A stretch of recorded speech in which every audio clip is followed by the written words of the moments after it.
Bullet ने ballot को अगवा किया है, गोली ने पर्ची को अगवा किया है। जब तक गोली पर्ची को अगवा करेगी, जब तक बुलेट बैलेट को अगवा करेगी, आवाम के हक की हुक्मरानी बहाल नहीं हो सकती। अदलिया आवाम के हक की हुक्मरानी पर डाका डाला है और इस इलेक्शन को दांधलीज़दा किया है। इस पाकिस्तान को आप क्या पैगाम दें कि चंद सरकारी अफसर, चंद सरकारी नौकर वो बंद दरवाजों के अंदर बैठ के 25 करोड़ आवाम का फैसला करेंगे? ये नामंजूर है। दांधली करने वाले मिस्टर चेयरमैन ये कौमी मुजरिम हैं, ये दस्तूर के गद्दार हैं, ये कौम के गद्दार हैं। उनकी वजह से नफरतें बढ़ रही है, उनकी वजह से माशरे में तकसीम बढ़ रहा है, उनकी वजह से इंतशार बढ़ रहा है। इलेक्शन कमीशन के मुंह पर वो जीत दे मारी और वापस कर दी कि यहां से मैं नहीं जीता हूं। फॉर्म 45 के मुताबिक पाकिस्तान तहरीक इंसाफ के कैंडिडेट जीते हैं। दांधली नहीं है बल्कि बैलेट पेपर का और बैलेट बॉक्स का और आवाम के हक की हुक्मरानी का एक रेप हुआ है, गद्दारी का मर्तकिब हुआ है। और मैं उसकी माफी मांगने का, मुस्तफी होने का, आर्टिकल 6 की कार्रवाई का और 50 अरब रुपए इस गरीब को। अस्सलाम वालेकुम नाज़रीन कराम, आपको मुकम्मल वीडियो दिखाते हैं। जमात इस्लामी के रहनुमा मुश्ताक अहमद ने सबको पटक कर रख दिया और हुकूमत को पूरी कौम के सामने बराना कर दिया और कहा कि सिलेक्शन के अंदर धांधली नहीं बल्कि धांधली के तमाम रिकॉर्ड टूट चुके हैं। इस मुल्क के साथ गद्दारी है, इस मुल्क की आवाम के साथ गद्दारी है। ये इस मुल्क के साथ आप करना क्या चाहते हैं? मुश्ताक अहमद इतने जज्बाती थे कि तमाम हदें पार कर गए। आप ये वीडियो देखिए, फिर इस पर डिटेल में बात करते हैं। अदलिया आवाम के हक की हुक्मरानी पर डाका डाला है और इस इलेक्शन को दांधलीज़दा किया है। इलेक्शन कमीशन को करनी है ईमानदाराना हो, इलेक्शन मुनसिफाना हो, शफाफ हो, कानून के मुताबिक हो और बदइनवानी का तदारुक हो। ये पांचों चीजें 8 फरवरी के इलेक्शन में नहीं है। ना वो इलेक्शन ईमानदाराना थे, ना मुनसिफाना थे, ना शिफाफ थे, ना कानून के मुताबिक थे। कानून के मुताबिक तो निगरान हुकूमत की मुद्दत 90 दिन से ज्यादा हो ही नहीं सकती और ना ही जो बदइनवानी से पाक थे।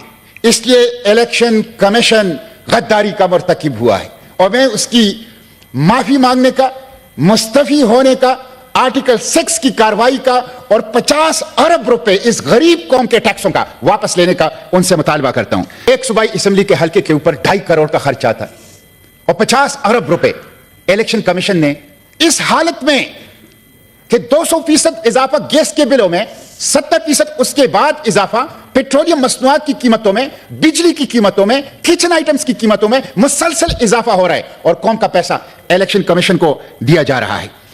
मिस्टर चेयरमैन, ये अजीब गरीब हुकूमत थी जिसमें हुकूमत पहले बनी, वजीर आजम का तयन पहले हुआ और जिसमें ऐलान किया गया कि हमारी बात हो गई है और फिर उसी के लिए इलेक्शन का इनेकाद किया गया।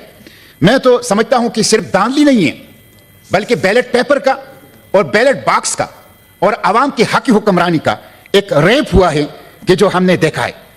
इलेक्शन के दिन आप देखें, इलेक्शन के दिन आपने मोबाइल सर्विस बंद कर दी, आपने इंटरनेट सर्विस बंद कर दी। उसी वक्त पता चल गया कि इलेक्शन फ्री, फेयर और ट्रांसपेरेंट नहीं है। आपने उस दिन 8 फरवरी को मोबाइल फोन और इंटरनेट सर्विस क्यों बंद किया? आप गुज़िश्ता 3 दिनों से ट्विटर को क्यों बंद कर रहे हैं? इसलिए कि दाल में कुछ काला नहीं, सारी की सारी दाल खाली है, दांधी हुई है। आप फेस नहीं कर रहे हैं, आप खौफजदा हैं इसलिए। और ट्विटर के ऊपर, सोशल मीडिया प्लेटफॉर्म के ऊपर पाबंदी, इसकी बंदिश, ये तालीमी नुकसान हो रहा है, माशी नुकसान हो रहा है, बशरी हुकूक के ऊपर डाका है, लोगों के डिजिटल राइट्स के ऊपर डाका है जिसे किसी सूरत तस्लीम नहीं किया जा सकता। मैं इसकी मजम्मत करता हूं और इस ईवान के तवस्सुत से मुतालिबा करता हूं कि तमाम सोशल मीडिया प्लेटफॉर्म्स पर बंदिश से इज्तिनाब किया जाए और इसको बहाल किया जाए। मिस्टर चेयरमैन, कमिश्नर रावलपिंडी ने अगर सारा नहीं तो किसी हद तक, कुछ जो कमिश्नर रावलपिंडी चट्टा है, किसी हद तक तो कच्चा छट्टा इस इलेक्शन का उसने खोल दिया था। आप देख लें कि 8 फरवरी को सिचुएशन कुछ और थी और 9 फरवरी को बिल्कुल 180 दर्जे की टर्न हुई। कराची के अंदर आप देख लें, हमारे कराची के अमीर हाफिज नईमुर रहमान जब 5-6 कौमी असेंबलियों के ऊपर उन्होंने एहतजाज शुरू कर दिया तो एक ऐसे हल्के से जहां से वो जीते ही नहीं थे उनको जितवा दिया गया। मैं उनको खराजी तहसीन पेश करता हूं कि उन्होंने इलेक्शन कमीशन के मुंह पर वो जीत दे मारी और वापस कर दी कि यहां से मैं नहीं जीता हूं। फॉर्म 45 के मुताबिक पाकिस्तान तहरीक इंसाफ के कैंडिडेट जीते हैं।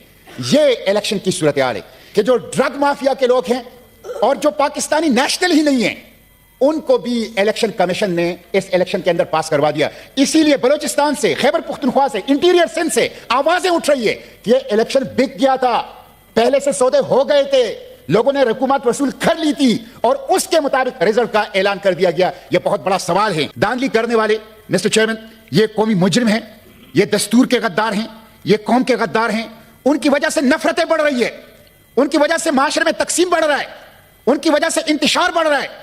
دھاندلی کرنے والے پاکستان کی سالمیت سے، جغرافی سے، قومی یکجہتی سے کھیل رہے ہیں، پاکستان کی مستقبل سے کھیل رہے ہیں. مسٹر چیئرمین الیکشن اس لیے کیا جاتا ہے کہ بحرانوں سے نکلا جائے اور قوم کو سیاسی اور معاشی استحکام دیا جائے. لیکن یہ ایک ایسا الیکشن ہے جس نے ایک عظیم تر بحران کے اندر قوم کو دھکیل دیا، سیاسی بحران کے اندر، معاشی بحران کے اندر. اس لیے میں سمجھتا ہوں کہ اس الیکشن کے اندر انوالو، جو ریگنگ کے اندر انوالو لوگ ہیں وہ قومی مجرم ہیں. آپ دیکھ لیں انٹرنیشنل ادارے کہہ رہے ہیں کہ پاکستان میں ڈیموکریسی ڈکلائن میں ہے. آپ کی جمہوریت کی تنزلی بین الاقوامی ادارے کہہ رہے ہیں کہ پاکستان میں جمہوریت کی تنزلی اور ڈیموکریسی کی ڈکلائن ہو رہی ہے. ہائیبرڈ ڈیموکریسی اب تو سپر ہائیبرڈ ڈیموکریسی ہے. بلٹ نے بیلٹ کو اغوا کیا ہے، بلٹ نے بیلٹ کو اغوا کیا ہے، گولی نے پرچی کو اغوا کیا ہے. جب تک گولی پرچی کو اغوا کرے گی، جب تک بلٹ بیلٹ کو اغوا کرے گی، عوام کی حق حکمرانی بحال نہیں ہو سکتی. پاکستان درست راستے کے اوپر نہیں چل سکتا. اس پاکستان کو آپ کیا پیغام دیں کہ چند سرکاری افسر، چند سرکاری نوکر وہ بند دروازوں کے اندر بیٹھ کے 25 کروڑ عوام کا فیصلہ کریں گے؟ یہ نامنظور ہے. یہ دور گزر چکا ہے، اب آزادی کا دور ہے. لوگ جان چکے ہیں کہ حکمرانی ہمارا حق ہے اور ہم اپنے اس حق کے لیے ہر حد تک جانے کی کوشش کریں گے. اس لیے مسٹر چیئرمین میں ایک دفعہ پھر حکومت سے مطالبہ کرتا ہوں، میں اس ایوان کے توسط سے، آپ کی توسط سے مطالبہ کرتا ہوں کہ الیکشن کمیشن معافی مانگے، چیف الیکشن کمشنر مستعفی ہو، ان کے خلاف آرٹیکل 6 کی کارروائی کی جائے. قوم کا جو 50 ارب روپے اس الیکشن کے اوپر خرچ ہوا ہے وہ ان لوگوں سے واپس وصول کی جائے جن لوگوں نے اس الیکشن کو ریک کیا ہے، اور ایک با اختیار جوڈیشل کمیشن قائم کر دیا جائے جو چاروں صوبوں میں، پورے پاکستان میں فارم 45 کے مطابق اور پوری انکوائری کریں، اداروں کی انکوائری کریں، الیکشن کمیشن کی انکوائری کریں. ناظرین کرام، آپ نے ویڈیو دیکھی. جماعت اسلامی کے رہنما مشتاق احمد نے حق نمائندگی ادا کر دی اور واضح کہہ دیا کہ اس الیکشن کے اندر فارم 45 پر تحریک انصاف جیتی ہے اور تمام سیٹوں پر تحریک انصاف کا حق ہے. اس الیکشن کے اندر الیکشن کمیشن اور جوڈیشری نے اس قوم کے ساتھ زیادتی کی ہے. یہ الیکشن نہیں بلکہ ریپ ہوا ہے. اس قوم کا پیسہ جو اربوں روپے تھا وہ اس ملک کے اندر لگایا اور دھاندلی کی گئی.